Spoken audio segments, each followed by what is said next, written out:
The DCEU didn't fail because of bad characters.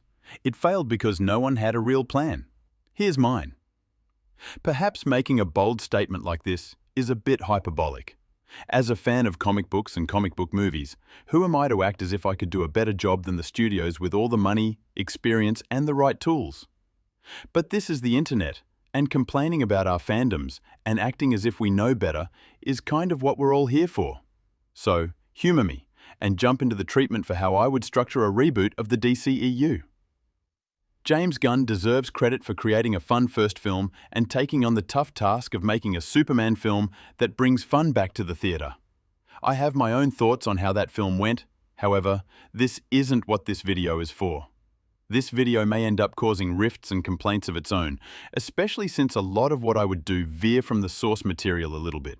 The first issue I've had with the last two attempts at creating a cinematic universe for some of the most beloved comic book characters on the planet is not basing these attempts around arguably the most popular character of them all.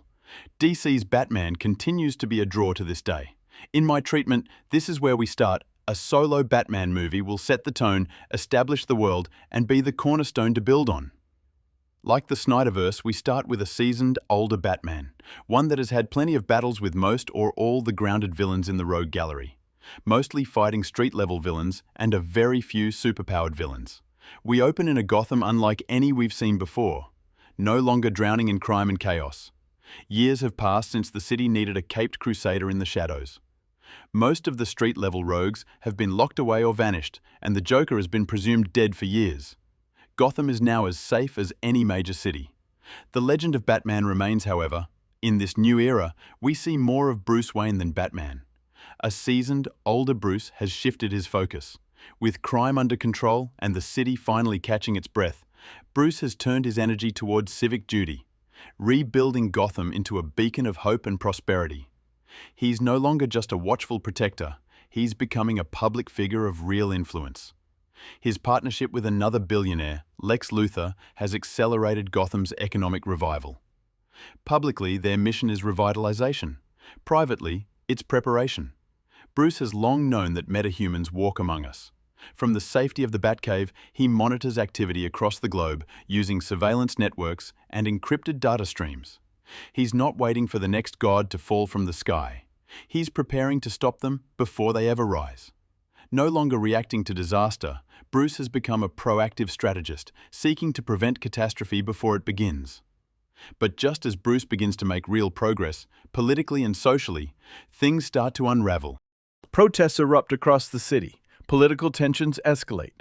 The new wave of city leaders, while now mostly uncorrupted, are inexperienced and ill-equipped to handle the unrest. Something darker is stirring beneath Gotham's fragile peace. Bruce digs deeper and uncovers the real puppeteers. The Court of Owls, an ancient and powerful organization long thought to be a myth, has resurfaced from the shadows. They are sowing chaos to reclaim control of Gotham, their city. Now torn between his public campaign for mayor and the call of the cowl, Bruce is at a crossroads. He can't fight this war alone. If the Batman isn't going to engage the enemy with his fists, then he would need help in that respect, and turns to Lex Luthor, asking for quiet support. Luthor agrees, but in his own way. He deploys a covert, elite unit known only as the Lexmen, working in coordination with the Department of Defense. While Bruce continues his campaign above ground, Lex's private force handles the battle in the shadows. Eventually, the Lexmen and Batman himself, pulled reluctantly back into the field, succeed in dismantling the court's operations. The battle is hard-fought, and it marks one of the last missions Batman will ever undertake. In the final battle, we see Batman at his best. He gets heavily into the battle and seems to enjoy it. However, it all comes to an end, and the Batman now must embrace Bruce Wayne. Bruce Wayne wins the mayoral election. In the final scenes, he descends into the Batcave one last time. He walks past the memories, the suits, the scars.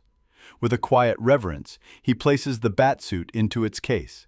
He flips the switch, and the Batcave powers down, disappearing into darkness. He ascends into Wayne Manor, now just Bruce. We cut to Bruce in a suit and tie, entering his new office at City Hall. He sits behind his desk, opens a drawer, and pulls out a folder. He flips through a few documents, clicks his computer awake, selects a file marked confidential. A biometric scanner pricks his thumb. Access granted. A video plays. A high school graduation ceremony.